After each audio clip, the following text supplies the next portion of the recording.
Jadi wiqayah itu artinya berperisai. Kenapa takwa itu disebut? Kenapa takwa itu ya dinamakan, digunakan atau diambil dari wiqayah? Karena memang takwa itu hakikatnya perisai kita. Di dunia perisai kita, ya, menjaga kita dari yang maksiat-maksiat, yang buruk-buruk.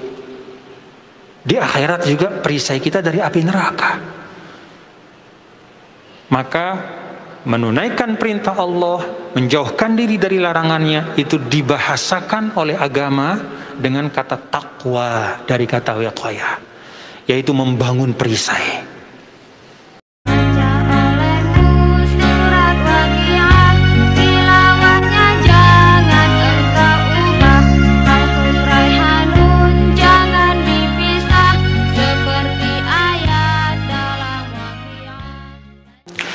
أعوذ بالله من الشيطان الرجيم بسم الله الرحمن الرحيم يا بني إسرائيل اذكروا نعمتي التي أنعمت عليكم وأني فضلتكم على العالمين واتقوا يوما لا تجزي نفس عن نفس شيئا ولا يقبل منها عدل ولا تنفعها شفاعة ولا هم ينصرون. Ya Bani Israel, wahai Bani Israel. Bani artinya bentuk jamak, ya. Bentuk jamak artinya anak-anak, menunjuk kepada laki. Kalau dalam bahasa Arab seringkali keturunan itu disebutkan dengan bani, walaupun ada juga perempuan isinya. Kenapa? Karena dalam budaya Arab, ya, dalam budaya berbahasa Arab itu ar-rajulu aslun wal mar'atu tabi'un, ya. Kalau disebut laki-laki itu perempuannya ngikut, ya. Itu tradisi berbahasa Arab. Maka keturunan itu, ya, keturunan itu sering disebut anak cucu, itu disebut bani, ya.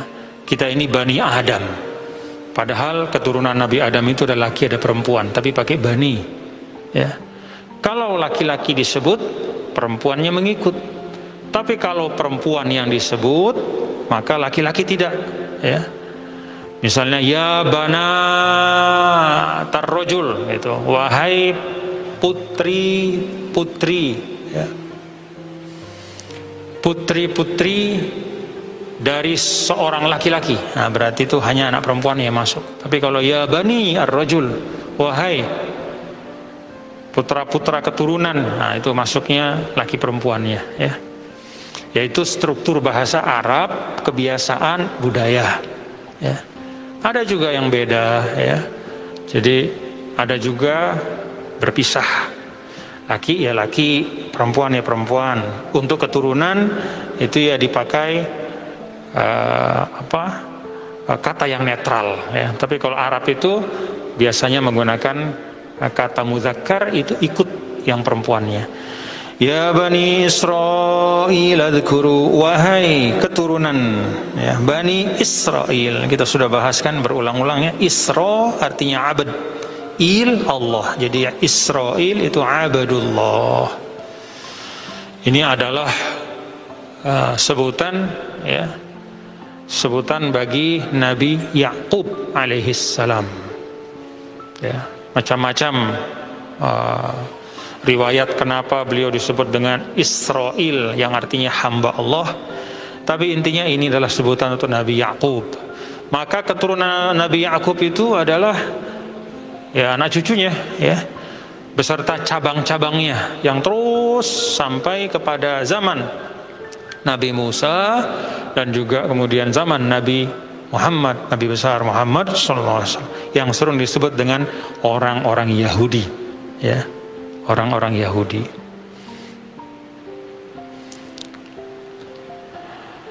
Nah, wahai keturunan, ya, keturunan Israel, Bani Israel, udhkuru ni'mati allati, ingatlah ni'mati allati, nikmatku yang allati an'amtu alaikum, yang telah aku berikan kepada kalian semua.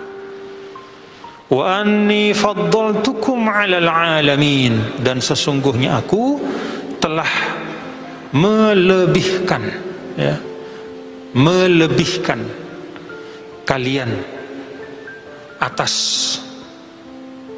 kelompok atau bangsa-bangsa yang lain. Waktu itu, ya, waktu itu. Ada konteksnya. Ini konteksnya adalah tidak mutlak, sehingga tidak bisa orang mengatakan bahwa orang-orang Yahudi itu sampai sekarang lebih mulia dari yang lain, itu tidak. Tapi ada konteksnya, ya. Salah satu yang dijelaskan oleh para ulama, faddaltukum berkaitan dengan banyaknya nabi dan rasul yang diutus dari kelompok mereka. Jadi kalau diutus satu nabi itu kan mulia kita, ya, berarti bangsa kita itu mulia. Allah memberikan, mengirim nabi dan rasul untuk menjadi penyeru kebaikan. Kalau ditambah, itu berarti diberikan kemuliaan. Tapi ingat, kemuliaan dalam Islam itu adalah satu sisi mata uang, di sisi yang lainnya itu namanya mas'uliyah, tanggung jawab. Sekali mas'uliyahnya itu ditinggalkan, maka nikmatnya itu menjadi niqmah. Nikmat itu jadi celaka, ya, kalau mas'uliyahnya ditinggalkan. Wattaqu yawman la tajzi nafsun an nafsin syai'a, dan takutlah. Wattaqu, wattaqu dari asal kata wiqayah, ya, dari kata wiqayah itu maka fi'il amarnya itu wattaqu, takutlah. Apa sebenarnya esensi dari wiqayah? Kalau kita disasak itu ada namanya perisaian. Apa? Perisian itu kan bawa apa namanya? Untuk gitu itu. Ende. Jadi wiqayah itu artinya berperisai. Kenapa takwa itu disebut? Kenapa takwa itu, ya, dinamakan, digunakan atau diambil dari wiqayah? Karena memang takwa itu hakikatnya perisai kita. Di dunia perisai kita, ya, menjaga kita dari yang maksiat-maksiat, yang buruk-buruk. Di akhirat juga perisai kita dari api neraka. Maka menunaikan perintah Allah, menjauhkan diri dari larangannya, itu dibahasakan oleh agama dengan kata takwa dari kata wiqayah, yaitu membangun perisai. Tidak kelihatan, tidak seperti apa tadi namanya? Ende, ya, tapi jauh lebih kuat, ya. Wattaqu, dan takutlah, artinya buatlah perisai supaya tidak celaka. Kapan itu? Yauma, supaya tidak celaka di hari. La tajzi nafsun an nafsin syai'a. Hari yang seperti apa sifatnya? Itu. Yauman itu kan umum, ya. Kalau bahasa kita itu indefinite, ya, indefinitif, yaitu suatu kata yang umum. Maka kata yang umum itu mendapatkan pengertian dengan sifatnya. Apa sifat dari hari itu? La tajzi nafsun an nafsin syai'a. Itu sifatnya. La tajzi, yaitu hari yang tidak seorang pun nafsun, ya, tidak seorang pun tajzi bisa menggantikan. Tidak seorang pun bisa menggantikan, ya, dari orang lain syai'an, dari sisi apapun. Jadi panah ketetapan Allah di hari kiamat itu langsung mengarah kepada orang per orang. Tidak ada istilahnya, kalau sekarang misalnya di dunia itu kan, kalau ada orang pembesar atau ada orang dihormati, dia misalnya ditemani oleh si A, si B. Begitu misalnya ada orang ingin mencelakakan dia, misalnya melempar batu, si A itu loncat ke depannya, maka batu itu kena dia, begitu kan. Itu bisa di dunia, tapi di akhirat tidak. Jadi lemparan takdir, ya, lemparan ketetapan Allah itu, ya, itu sangat nyata di akhirat. Tidak ada yang bisa menggantikan siapapun. Wala yuqbalu minha adlun wala yuqbalu, dan tidak diterima, ya, tidak diterima dari siapapun adlun.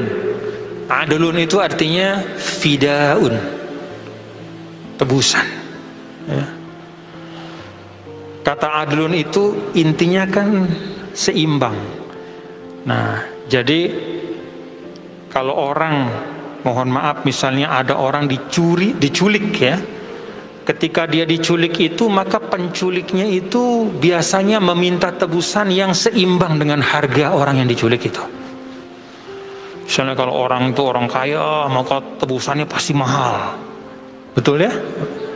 Kalau misalnya raja, oh pasti. Kalau yang diculik itu orang biasa-biasa, ya tebusannya juga seperti itu. Maka tebusan itu dibahasakan dengan istilah adlun, yaitu sesuatu yang setara. Tebusan sesuai dengan nilai dari orang itu. Fidaun, tebusan, tidak diterima di akhirat. Wala tanfa'uha syafa'ah, dan tidak berguna pula bantuan syafaat. Syafaat itu tidak berguna di akhirat kelak. Walahum yunsarun, dan mereka tidak akan bisa ditolong. Saudara-saudaraku, ini dua ayat, ya. Dua ayat ini adalah sekaligus juga merupakan peralihan, ya, kalau kita baca dari awal, ya. Ini peralihan menuju kepada pembahasan yang lain. Setelah sekitar 60 ayat, ya, 60 ayat lebih bahkan, ya, dari ayat berapa itu? Dari ayat 47, ya. Ayat 47 itu sama bunyinya, ya Bani Israil adhkuru ni'mati allati an'amtu alaikum wa anni faddaltukum 'alal 'alamin. 47. Lalu 48-nya, wattaqu yawman la tajzi nafsun 'an nafsin syai'a wa la yuqbalu minha syafa'atun wa la yu'khadhu minha 'adlun wa la hum yunsarun. 47 48 itu pembuka. Setelahnya itu beragam pelajaran dari perjalanan bangsa yang namanya Bani Israel itu. Itu sekian puluh ayat, ya. Dari 47 48 sebagai pembuka terus sampai 121, sekarang penutupnya 122 23. Masya Allah. Jadi ini menunjukkan bapak-bapak, saudara-saudara sekalian, ya, bahwa Bani Israel itu memang diberikan nikmat yang luar biasa. Tapi sekali lagi mereka tidak mampu memegang nikmat itu dengan baik, sehingga lebih sering nikmat itu berbalik menjadi niqmah. Hurufnya beda, dari ain jadi qaf. Ni'mah itu bagus, niqmah itu celaka. Jadi kalau kita kurang awas terhadap nikmat yang ada pada kita, itu bisa sumber kecelakaan buat kita. Dalam bahasa Arab itu hurufnya ganti satu saja. Nun, ain, mim, ta, itu nikmah. Ainnya ganti qaf, nun, qaf, mim, ta. 3 hurufnya tetap, satu saja berubah, bergeser.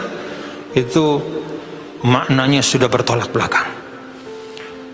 Itu kata ulama-ulama ahli bahasa menunjukkan, ya, kesadaran berbahasa. Spiritualitas orang Arab itu luar biasa.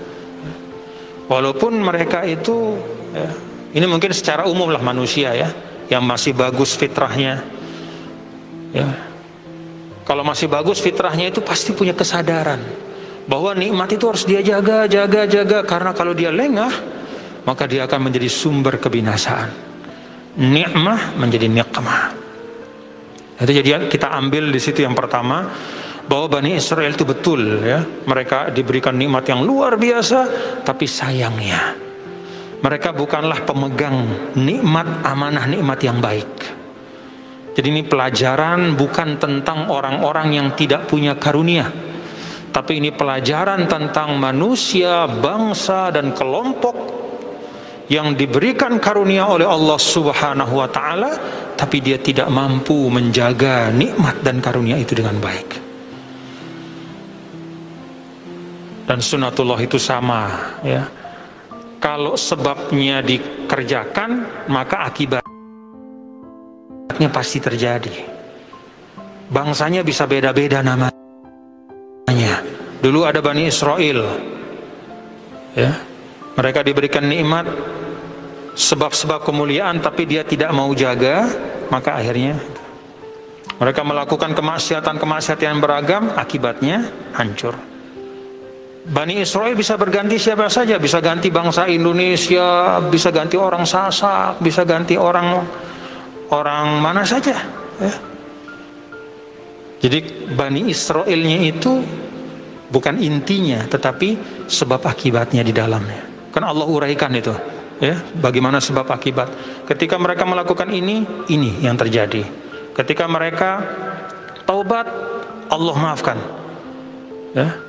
Ketika mereka memperdaya hukum-hukum atau ketentuan-ketentuan Allah, maka ini yang terjadi. Ya seperti itu. Jadi yang pertama yang kita ambil, bahwa ketika nikmat yang banyak itu tidak bisa dikelola dengan baik, maka dia akan beruntun, berubah menjadi sumber-sumber kebinasaan. Nauzubillah min dzalik. Yang kedua, bapak-bapak dan saudara-saudara sekalian, rangkaian dari nasihat kepada Bani Israel ini juga menunjukkan ya, bahwa semakin banyak nikmat ada pada kita, semakin kita perlu nasihat-nasihat dan peringatan. Jadi Bani Israel itu paling banyak dinasihati ya. Kenapa? Karena nikmatnya juga paling banyak. Maka para ulama menyampaikan bahwa yang paling berhajat kepada nasihat adalah orang yang paling banyak karunianya.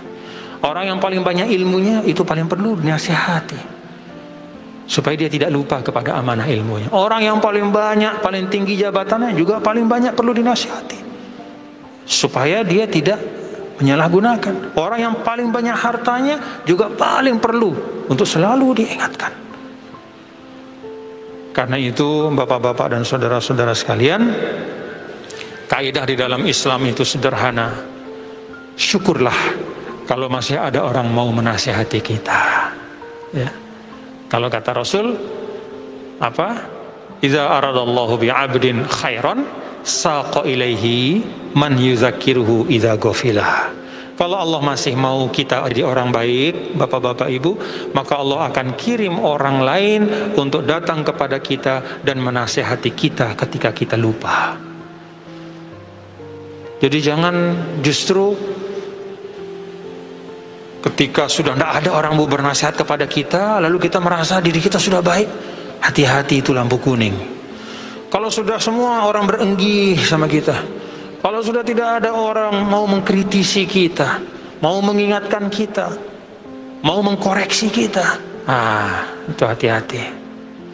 Bisa jadi itu tanda Allah sudah abai sama kita. Allah sudah biarkan kita, tidak dipedulikan. Karena itu para ulama sering ya, kalau kita baca dalam sirah-sirah para ulama kalau sudah orang-orang alim itu, kalau sudah lama dia tidak dapat nasihat, dia datang cari orang yang mau menasihati dia. Bahkan mengatakan, insofni, nasihati aku. Takut dia. Karena kalau kita sudah tidak ada yang mau menasihati kita, itu ada kemungkinan yang pertama ya, kita itu orang yang sudah terlalu jahat. Kata Rasulullah SAW, celaka betul orang yang dijauhi, tidak mau dinasihati, ittiqa'a syarhi ya. Karena orang takut respon dia kalau dinasihati. Begitu dinasihati dia ngamuk. Nah, akhirnya apa? Orang tidak ada yang mau datang. Tanda bahwa kita sudah terlalu jelek kalau sudah tidak ada orang mau menasihati kita. Yang kedua tadi lebih bahaya lagi, Allah pun sudah lupa kepada kita. Nauzubillah min dzalik. Jadi Bapak Ibu Saudara sekalian, kalau ada orang nasihati kita, kita ucapkan terima kasih Pak. Alhamdulillah, makasih, terima kasih. Itu tanda Allah masih ingat sama kita.